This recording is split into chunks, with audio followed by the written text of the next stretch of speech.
봉독하겠습니다. 좀 글씨가 좀 작죠? 여러분이 핸드폰으로 볼 줄 알고 조금 줄여서 하다 보니까 작아졌어요. 다시 또 교회로 모이다 보니까 이렇게 됐습니다.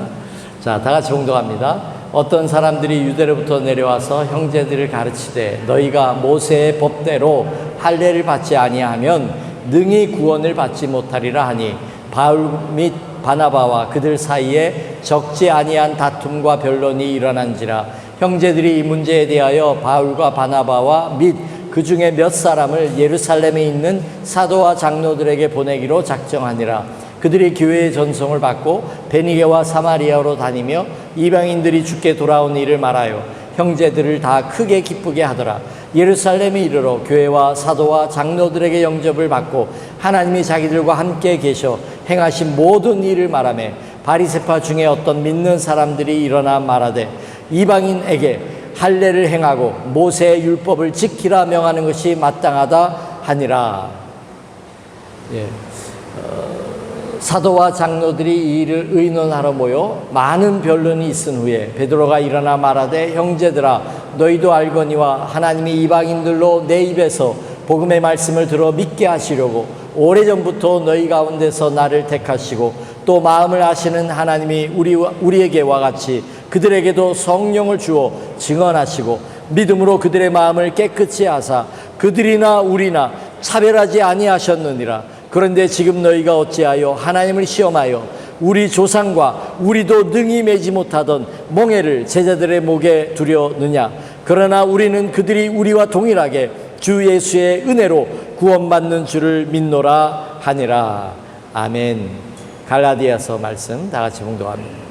믿음이 오기 전에 우리는 율법 아래 매인 바 되고 계시될 믿음의 때까지 갇혔느니라. 이같이 율법이 우리를 그리스도께로 인도하는 초등교사가 되어 우리로 하여금 믿음으로 말미암아 의롭다함을 얻게 하려 함이라. 믿음이 온 후로는 우리가 초등교사 아래 있지 아니하도다. 너희가 다 믿음으로 말미암아 그리스도 예수 안에서 하나님의 아들이 되었으니 누구든지 그리스도 합하기 위하여 세례를 받은 자는 그리스도로 옷 입었느니라. 너희는 유대인이나 헬라인이나 종이나 자유인이나 남자나 여자나 다 그리스도 예수 안에서 하나이니라. 너희가 그리스도의 것이면 곧 아브라함의 자손이요 약속대로 유업을 이을 자니라. 아멘. 자리에 앉으시기 바랍니다.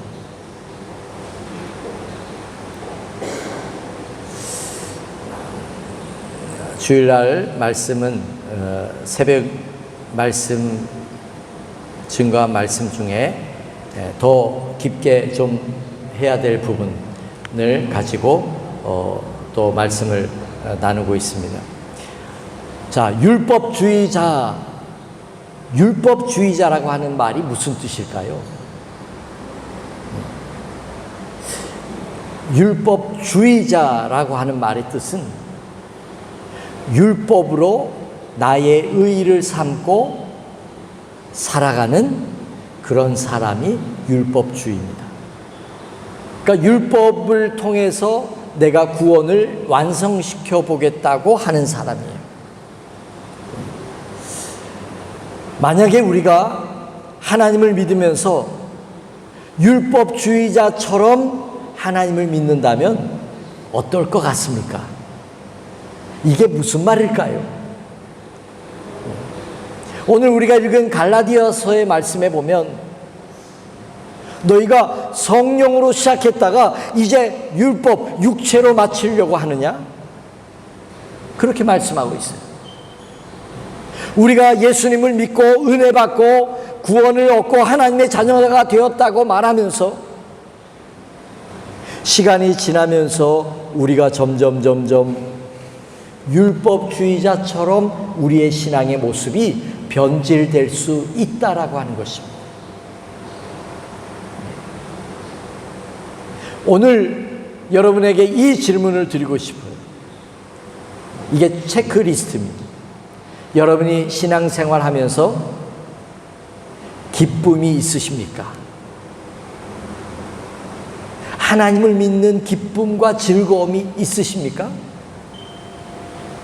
사도 바울이 아니라 다윗은 죄를 짓고 나서 하나님 앞에 근심과 극도로 깊은 슬픔을 가지고 하나님 앞에 그렇게 기도합니다. 구원의 기쁨을 회복시켜 주십시오. 하나님의 은혜를 우리가 깨닫고 그 은혜를 붙들고 사는 사람에게는 하나님이 주시는 기쁨이 있어요. 기쁨이 있느냐 없느냐는 우리가 하나님의 율법 가운데 내가 살아가느냐, 하나님의 율법을 나의 의의를 쌓기 위한 도구로 바라보지 않고 살아가게 되면 우리에게는 기쁨이 있어요. 또 다른 비슷한 질문을 드려볼까요? 여러분이 신앙 안에서 누리는 자유가 있으십니까?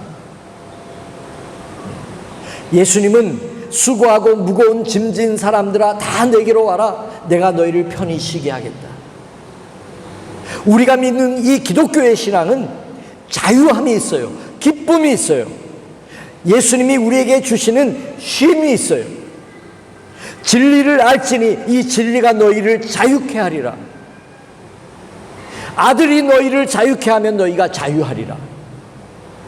그러니까 우리가 예수님을 믿으면 기쁨이 있고 자유함이 있고,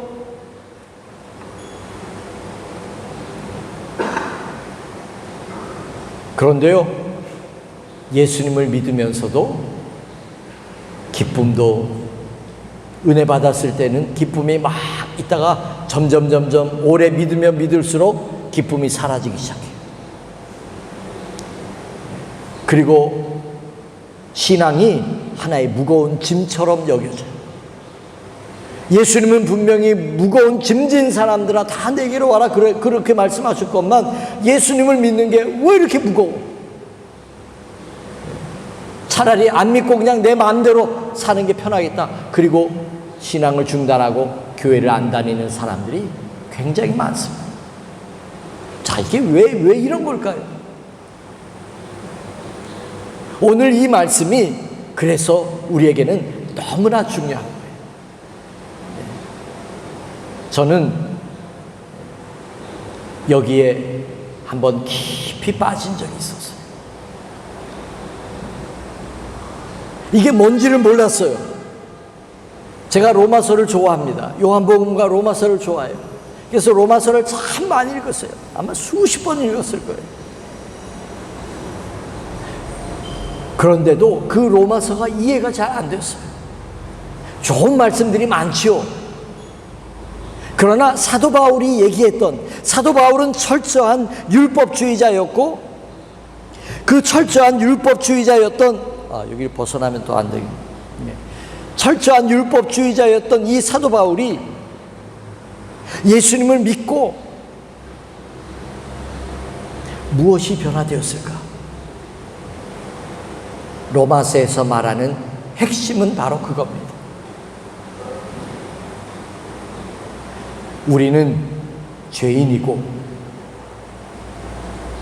그리고 율법으로는 죄를 깨닫는 것이고, 그리고 예수님의 의의가 아니고는 우리는 구원받을 수 없다.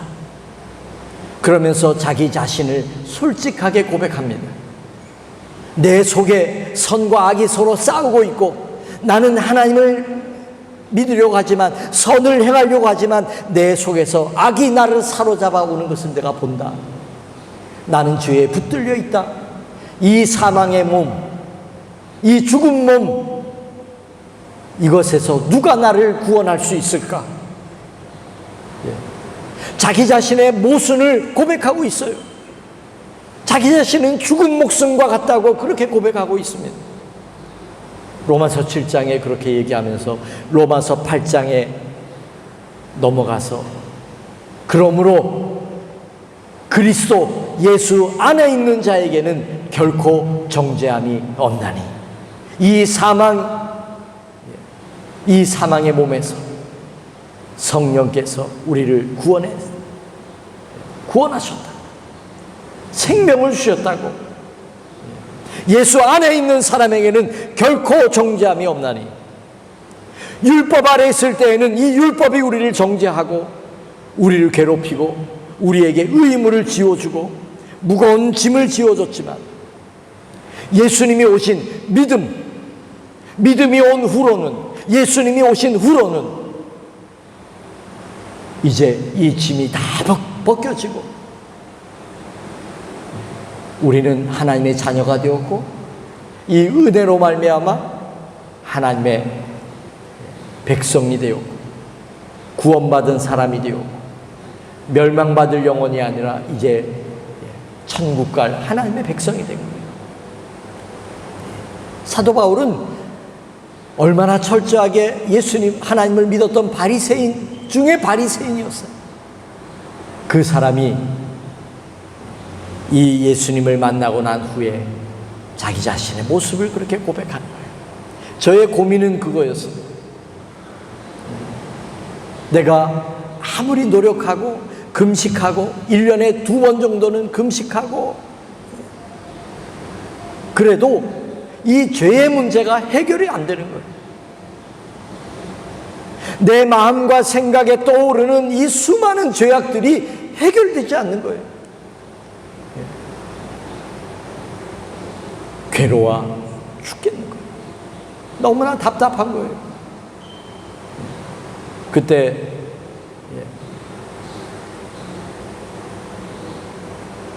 음마 아파트 상가에서 조만한 개척교회 임시로 담임을 맡고 있었는데요. 설교를 열심히 하고 새벽 기도도 하고 그래도 이 죄의 문제가 나를 얼마나 괴롭히는지 감당이 안 되는 거예요. 조금 좋아졌다가 또 나락으로 떨어졌다가 또 열심을 내다가 또 나락으로 떨어지고 금식하고 하나님께 매달리고 그래도 이 죄의 문제가 해결이 안 돼요. 그래서 어느 날 갑자기 가출을 했어요. 편지 한 장 써놓고 언제 돌아올지 모릅니다. 나 갑니다. 나중에 우리 부모님이 그러시더라고요. 기도만 하고 있었대요. 무사히 돌아오기를 기도만 하고 있었대요. 나 같은 놈이 어떻게 전도사가 되고 어떻게 선교사가 되고 어떻게 내가 설교할 수 있을까? 나는 그럴 자격도 없다. 그 죄책감이요. 그 죄책감이 어디까지 갔냐면 정신이 분열될 정도까지 가. 그러니까 나중에 속이 망가지기 시작하는데요. 저는 변비가 없는 죄송합니다.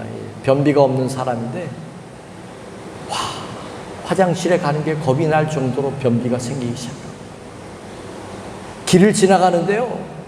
마음이 두근두근 하는 거예요. 왜? 하나님이 이놈 하고 보고 있는 것 같아요. 공사장 밑을 지나갈 때는 위를 쳐다보면서 힐끗힐끗 보면서 가야 돼요. 저 위에서 벽돌이 탁 떨어져서 내 머리를 탁 때려서 내가 죽을 것 같아요. 하나님의 벌이 심판이 그냥 하나님이 이놈 하고 있는 거 자꾸 그게 보이는 거예요. 그게 막 이 생각이 나는 거예요. 이 죄책감에 붙들려 있다 보니까 기쁨이 어디 갔어요? 찬송을 불러도 아무것도. 버스를 타고 가는데요. 버스를 타고 가다가 죽을 것 같아요. 하나님이 나를 벌 줘가지고 버스를 타고 가다 이 버스가 전복될 것 같아가지고요. 그래가지고 앞에 그 의자를 꼭 붙들고 그렇게 갔어요. 하나님의 은혜로 충만해서 주님 내 인생을 주님께 드리겠습니다. 그리고 신학교를 가고 전도사가 되고 교회를 맡아서 설교를 하고 있는 제가 이 죄의 문제, 이 율법으로 인하여 주어지는 이 죄의 문제의 고통 가운데 오호라 나는 공고한 사람이로다. 이 모순에서 누가 나를 건져낼 수 있으랴. 해답이 없는 거예요.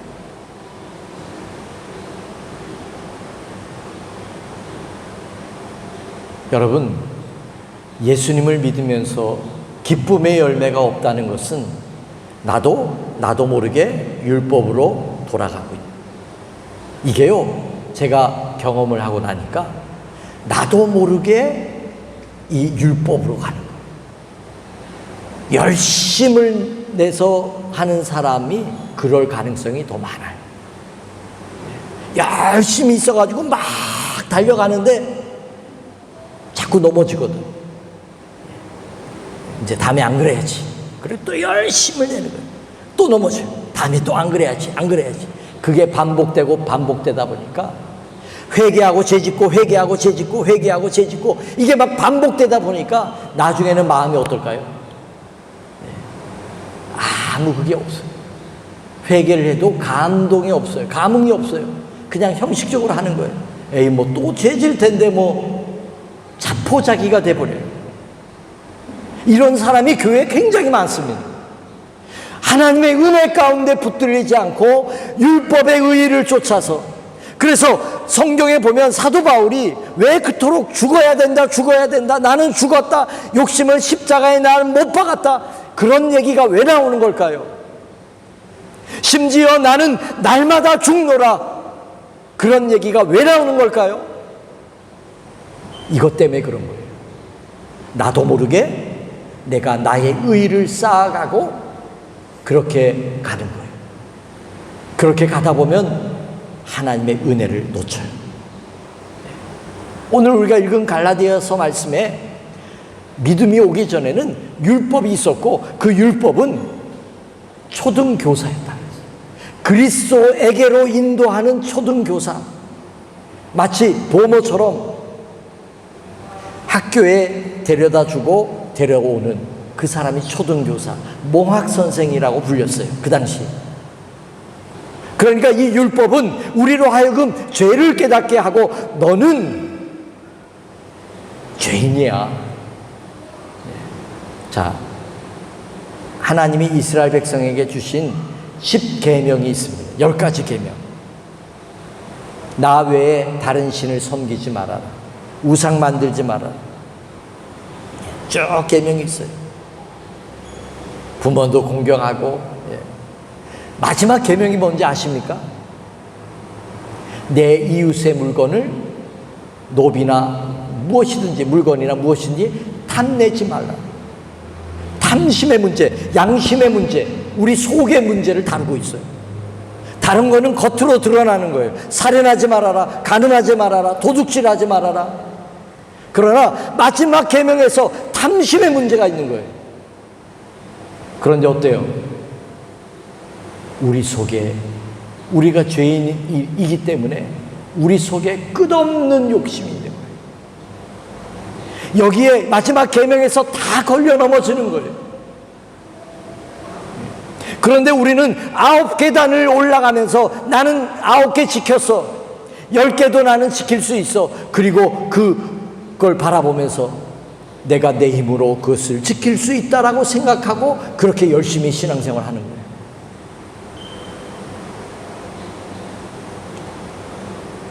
그런데요, 이 탐심의 문제에서 다 무너집니다. 우리 속에 품고 있는 이 죄악들에 대해서 다 무너져 버리고 말아요. 자, 율법에 우리가 얽매이고 율법적인 그런 마음과 시각을 갖기 시작하면 어떤 현상이 나오는지 아세요? 다른 사람을 손가락질합니다. 정죄하기 시작합니다. 나는 이렇게 열심히 믿는데 에이, 저 사람은 기도도 안 해, 저 사람은 봉사도 안 해, 저 사람은 교회도 잘 안 나와, 너무 잘 빠져. 별하별 그 비교를 통하여 내가 우월감을 가지기도 해요. 어찌됐든 율법적인 그런 신앙인으로 바뀌기 시작하면 우리 속에 은혜가 없기 때문에 기쁨이 사라지고 자유함이 없어지고 예수님이 주시는 평강이 사라지기 시작합니다. 자, 초대교회에서 안디옥에 큰 부흥이 일어났는데 예루살렘에서 바리새인 사람들이 와가지고 안디옥 교회 성도들에게 이렇게 얘기하는 겁니다. 그 안디옥 교회는 이방인들이 굉장히 많았습니다. 그 이방인들을 향해서 너희 예수 믿는구나, 잘했어. 그런데 너희 할례도 받아야 되고 모세의 율법을 지켜야 너희 구원받아. 예수님만 믿어서 구원받는 게 아니고 예수님을 믿는 믿음 플러스 할례 받고 율법 지켜야 구원받아. 자, 굉장히 교묘한 것입니다. 우리가요, 나의 의의가 1%라도 구원에 더하여질 수 있다면 그러면 우리는 자랑할 것이 있습니다. 그런데 에베소서 2장에 보면 너희가 그 은혜로 인하여 믿음으로 말미암아 구원을 얻었나니 이것이 너희에게서 난 것이 아니고 하나님의 선물이라. 이는 너희로 자랑하지 못하게 하려 함이라.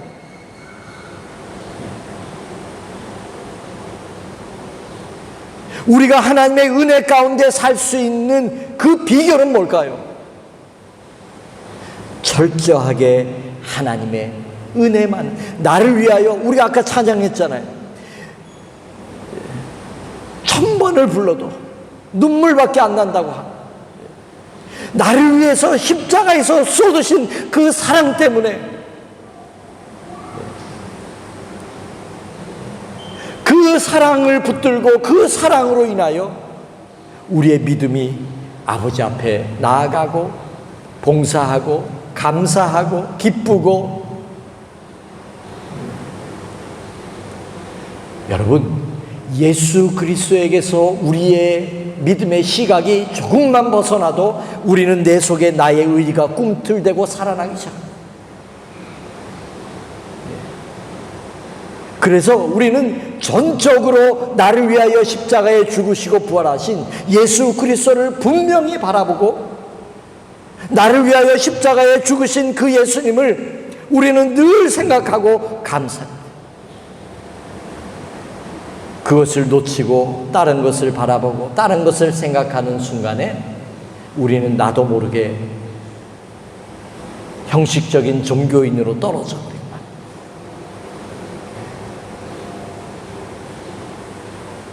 오늘 현대 크리스찬들은 어떨까요? 대부분이 여기에, 이 범주에 들어가 있어요. 하나님의 은혜 가운데 하나님의 은혜로 살아가는 신앙이 아니라 기쁨과 자유함과 예수님께 무거운 짐을 맡긴 그 사람으로, 그런 신앙인으로 사는 사람이 교회에 얼마나 있을까요? 초대교회는 그래서 큰 회의가 열립니다. 그 안에서 변론이 일어납니다. 바리새인들이 율법도 안 지키는데 어떻게 구원받을 수 있냐? 예수 믿는 거 좋다. 그러나 율법도 지켜야 된다. 할례도 받아야 된다.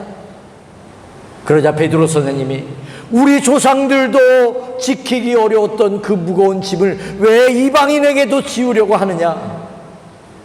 주 예수님의 은혜로 우리가 구원받는 줄 아노라. 그렇게 얘기합니다. 그러면서 결론은 예수님을 믿는 믿음으로 말미암아 우리가 구원함을 얻는다.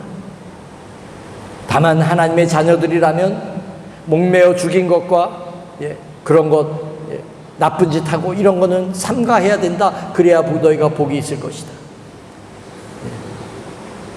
그렇게 가르치라고, 그렇게 결론을 내립니다. 사랑하는 여러분, 여러분의 하나님을 믿고 나서 지금까지 신앙생활 한번 쭉 돌아보십시오. 성령의 은혜로, 구원의 기쁨과 그 은혜로 시작했다가 신앙생활 하면서 점점 은혜는 식어지고 감사와 기쁨은 사라지고, 그리고 신앙이 형식적인 그런 신앙인으로 바뀌어지고 있지는 않습니까? 저는 너무나 깊은 고통의 괴로움 속에 있다가 어느 너희가 전혀 알지 못하는 분이 기도회 그 음마 아파트에 사시던 분이었나 봐요. 이렇게 그냥 교회 의자에 앉아서 얘기하는데 그분이 그냥 이렇게 얘기해 주는 거예요. 예수님 안에 있는 자에게는 결코 정죄함이 없습니다. 야, 수없이 읽었던 그 말씀이었는데, 그 말씀의 의미도 알고 있었는데, 그분의 입술을 통해서 들려진 그 음성을 듣는 순간에 제 속에 빛이 쫙 비치기 시작합니다. 사랑하는 여러분, 지금도 저는 죄책감이 있어요. 그 무거운 짐이 느껴질 때마다 어떻게 해요?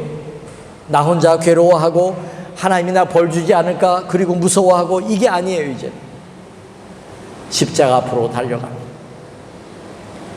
십자가 앞으로 달려갑니다. 그래요, 주님, 나는 죄인이에요. 나는 죽을 놈이에요. 나에게 선한 것이 하나도 없어요. 나는 예수님 아니면 나는 죽어요. 구원받을 수 없어요. 예수님, 저 좀 살려주세요. 예수님, 나를 위해서 죽으시고 나의 죄값을 갚아주셔서 너무 감사해요. 나 주님 잘 믿을게요. 주님 사랑해요. 주님의 십자가에 다시 초점을 맞추기 시작합니다. 그럴 때 다시 회복이 되기 시작해요. 사랑하는 여러분, 오늘 이 말씀이 여러분이 이제 막 믿었던, 오래 믿었던 어떤 모습이든지 간에 죄의 문제 가운데 다 부딪히고, 그리고 이것이 내가 하나님을 믿는 이 일이 내가 더 종교라고 하는 무거운 짐, 율법의 짐을 내가 더 지고 교회를 다니는 것인가, 아니면 이것이 해결된 것인가. 예수님이 해결해 주셨는데, 예수 안에 있는 사람은 이제 율법이 더 이상 나를 괴롭히지 못하고 나를 정죄하지 못하는데, 우리는 내 스스로 나를 이 틀에 가둬놓고, 그래서 제가 깨달은 마지막은 이것입니다. 예수님이 나를 다 용서하셨는데 나는 나 스스로 나를 용서하지 않고 그러고 있었던 거예요. 얼마나 우스워요. 예수님은 나를 정죄하지 않는데 나는 나를 정죄하고 있었고, 예수님은 나를 늘 사랑하셨는데 나는 나를 사랑하지 못했고, 예수님은 나에게 은혜를 베푸셨는데 나는 그 은혜를 모르고 있었고, 그래서 방황했고 떠났고 괴로워했고. 저는 우리 콜롬보 연합교회 다니는 우리 모든 성도님들 얼굴에 늘 웃음이 있고 기쁘고 예수 믿는 즐거움이 있는 그런 신앙인이 되기를 주님의 이름으로 축원합니다. 여러분에게, 예수 안에 있는 여러분에게 결코 정죄함이 없음을 믿으시기 바랍니다. 아멘. 이제는 우리를 대속하기 위하여 십자가에 죽으시고 부활하신 예수님의 그 크신 은혜와 하나님 아버지의 끝이 없으신 사랑하심과 성령님의 역사 내주 감화 감동하심이 우리 모든 믿음의 식구들 머리 위에, 저들의 일터와 가정 속에, 이 민족과 우리 조국 위에 이제로부터 영원히 함께하옵시기를 간절히 축원하옵나이다.